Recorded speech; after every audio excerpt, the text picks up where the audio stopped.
Bom, outro dia eu estava vendo na Bloomberg uma entrevista do cara chamado Peter Orszag, que ele foi chefe do orçamento do governo americano, ou seja, uma espécie de ministro do planejamento nosso. E ele estava falando que os Estados Unidos vão ter que, inevitavelmente, aumentar os impostos lá, porque eles estão com um déficit público muito alto, uma dívida externa muito alta, interna e externa muito alta, devido a todo esse período todo de crescimento que eles tiveram e as guerras que eles começaram, gastaram muito dinheiro nessas guerras, e esse socorro que eles tiveram que dar para as empresas, para os bancos, para a GM, para a IG, para os bancos grandes e tal.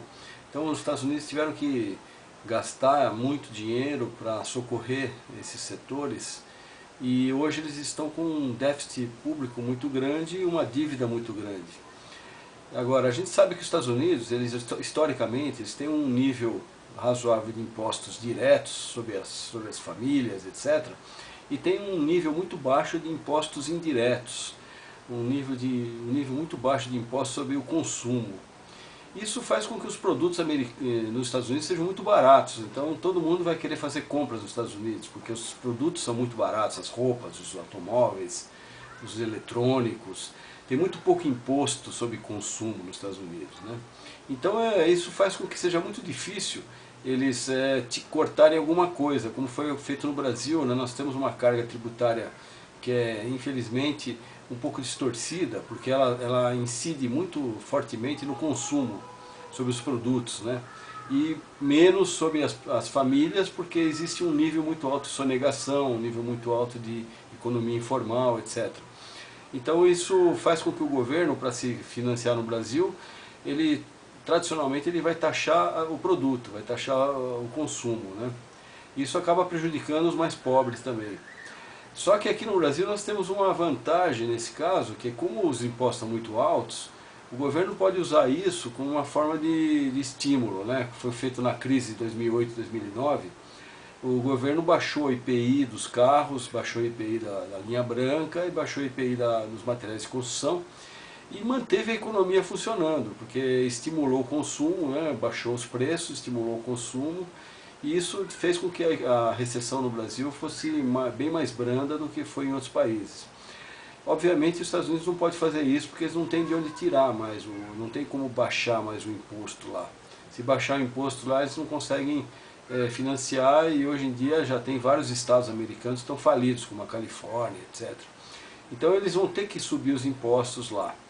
Aqui no Brasil, essa é uma questão bastante importante, né, que toda vez que existem alguns economistas que falam sobre a questão do financiamento público, né, que nem, por exemplo, o Raul Veloso, né, todo economista como esse, ele é sempre um catastrofista, né, ele sempre diz que o governo vai quebrar, sempre a tendência do governo não ter dinheiro para pagar suas obrigações, e realmente é complicado financiar todas as demandas, né, e as demandas elas são sempre crescentes, né, porque cada eleição que passa você tem mais promessas e mais os candidatos falam assim, não, eu vou fazer isso, vou fazer aquilo, vou fazer estrada, vou fazer hospital, vou fazer escola. Todos os candidatos prometem bastante, né? Então a tendência dos gastos é sempre crescer, né? E eu sou favorável a um Estado forte, um Estado que tenha condições de financiar a infraestrutura, condições de financiar a educação, a criação tecnológica, etc. Então, para isso, ele precisa ter músculo, precisa ter dinheiro para poder fazer tudo isso, né? Precisa arrecadar impostos, né? Então, essa é uma questão que vai estar sempre colocada, como financiar os gastos correntes e financiar os investimentos, né? E realmente é uma questão difícil. Eu acho que os economistas tipo Raul Veloso vão ser sempre catastrofistas, dizer que não dá, vai ter que dispensar funcionário público, etc., vai ter que, tá tudo difícil, etc. Como equacionar tudo isso, né? Essa é uma questão, sem dúvida, que vai ter que ser abordada pelos próximos governantes no Brasil. E um dos aspectos mais complicados também, que eu acho que no Brasil, é a falta de transparência, né? A gente não sabe quanto que está pagando de imposto e não sabe para onde está indo o imposto, né? A gente não sabe O governo tem uma quantidade enorme de gastos obrigatórios na questão da saúde. Nós temos um sistema de saúde chamado SUS, que é um sistema lindo, maravilhoso na teoria, porque dá saúde gratuita para toda a população de 190 milhões de brasileiros, né? Só que isso custa muito caro, a saúde é uma coisa cara, né? Então precisa arrumar recursos para pagar essa conta. Remédios para aidéticos, por exemplo, todo mundo que tem AIDS no Brasil recebe remédios de graça, são remédios caríssimos. E por aí vai, são uma série de gastos são obrigatórios, o governo não pode parar de gastar. E mesmo assim ele tem uma demanda de investimentos, né? Infraestrutura, novas escolas, etc. E uma tendência, uma necessidade, né, da sociedade pedindo, reivindicando novas coisas, né? Às vezes o pessoal até esquece, né, promete, não, vou construir tantos hospitais.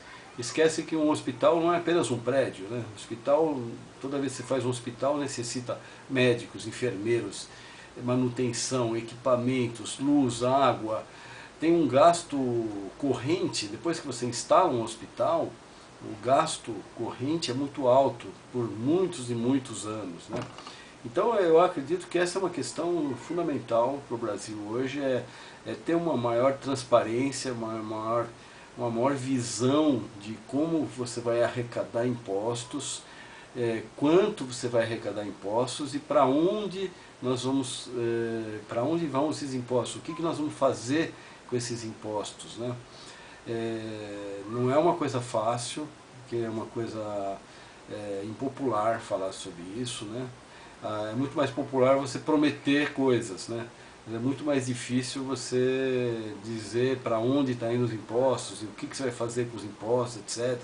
E de quem você vai tirar os impostos, etc.